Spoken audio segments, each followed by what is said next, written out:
পারবো না, কারণ আমাকে এই দেশের লোক মূল্যায়ন করেনি। তুকাই বলছে, দালাল বলছে, ধিক্কার দিচ্ছে। মানুষ যখন আমাকে জনগণ মারে চুপচাপ চায় থেকে দেখছে, কেউ বাঁচাতে আসেনি কোনোদিন। কোন জায়গা আমার এই রক্ত ঘামানো টাকা দিয়ে আমি বন্যাদের পাশে আসতে আর দাঁড়াবো না। আমার সামনে দিল কুপিয়ে মানুষক মারে আমি বোবাই থাকবো, আমি আর বাঁচাবো না। কারণ আমি অন্যায়ের প্রতিবাদ করে দেখছি, মানুষের পাশে দাঁড়িয়ে আমি কোনো লাভ পাইনি। আমি মারা গেলে আমার মা এতিম হয়ে যাবে, আমার বৌসল এতিম হয়ে যাবে, আমার মাও খাওয়ানোর মতো কোনো দল নেই। আমি রক্ত কামনের খাওয়া টাকা খাইয়ে আমি মানুষের পাশে দাঁড়াবো। এই দেশের লোকজন আমাকে দালাল বলে আপনারা এখন ইয়ে দিচ্ছে, হিরো আলম একটা দালাল, হিরো আলম দালাল হয়ে গেছে। তাহলে আমি তো দালাল হয়ে থাকি, তাহলে আমি আর এই দেশের মানুষের, কারণ হিরো আলম যোগাক সে ইউটিউবে আমাকে বিএনপির লোক বলে আমি নাকি কন্টেন্ট বানাইতে পেরে গেছে।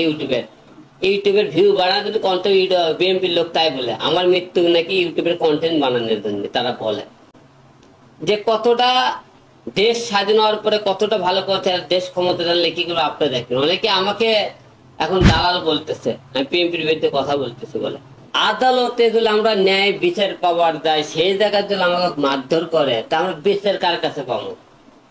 আমরা মনে করছিলাম দেশ স্বাধীন হয়েছে, দেশ তো স্বাধীন হয়নি। দেশ স্বাধীন হয়নি কি কারণ? দেশ যদি স্বাধীন হইতো তাহলে মনে করেন আমি মনে করেন আজকে রেহাই পাইতাম। ছাত্র আন্দোলনের মধ্যে আমরা আন্দোলন কম করিনি, অনেকে বড় বড় কথা, কিন্তু আমি ছাত্র আন্দোলনের সামনে ছিলাম। আপনার ভিডিওটি দেখি, অনেকে বলে আমরা ছিলাম না। তো এখন সেখান থেকে যাওয়ার পরে এখন মনে করেন আওয়ামী লীগ যখন ক্ষমতা ছিল, হাট বাজার, মাছের বাজার, বস্তি এলাকার জোর করে দখল করছে। 5 তারিখ স্বৈরাচার সরকার দেওয়ার পরে আওয়ামী লীগের নাম বলবে কেন? আওয়ামী লীগের নাম বলবো? বিএনপি মাসে বিএনপির নাম বলে। আমি অতীতেও অন্যের প্রতিবাদ করছি, আমার একজন মৃত্যু হয়ে যায়, মৃত্যু হয়ে যাবে, কিন্তু আমি জানি আমার একদিন মৃত্যু হবে, কারণ এরকম মারতে হচ্ছে তারা আমাকে মেরে ফেলে দিবে, আমি জানি।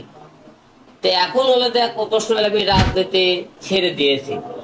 আমি আজকে বলতে ঘিরাল মারবো, রাজনীতি করবো না। কোন জায়গা আমার এই রক্ত ঘামানো টাকা দিয়ে আমি বন্যাদের পাশে আসতে আর দাঁড়াবো না।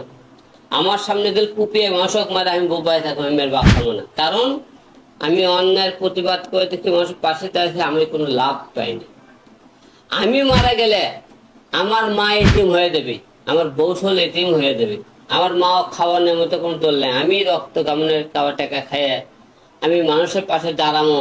এই দেশের লোকজন আমাকে দালাল বলে আপনারা এখন ইয়ে দিচ্ছে, হিরো আলম একটা দালাল, হিরো আলম দালাল হয়ে গেছে। তাহলে আমি তো দালাল হয়ে থাকি, তাহলে আমি আর এই দেশের মানুষের, কারণ হিরো আলম যোগাক সে ইউটিউবে আমাকে বিএনপির লোক বলে আমি নাকি কন্টেন্ট বানাইতে পেরে গেছে। ইউটিউবের ভিউ বাড়ানোর জন্য কন্টেন্ট বিএনপির লোক তাই বলে আমার মৃত্যু নাকি ইউটিউবের কন্টেন্ট বানানোর জন্য। তারা বলে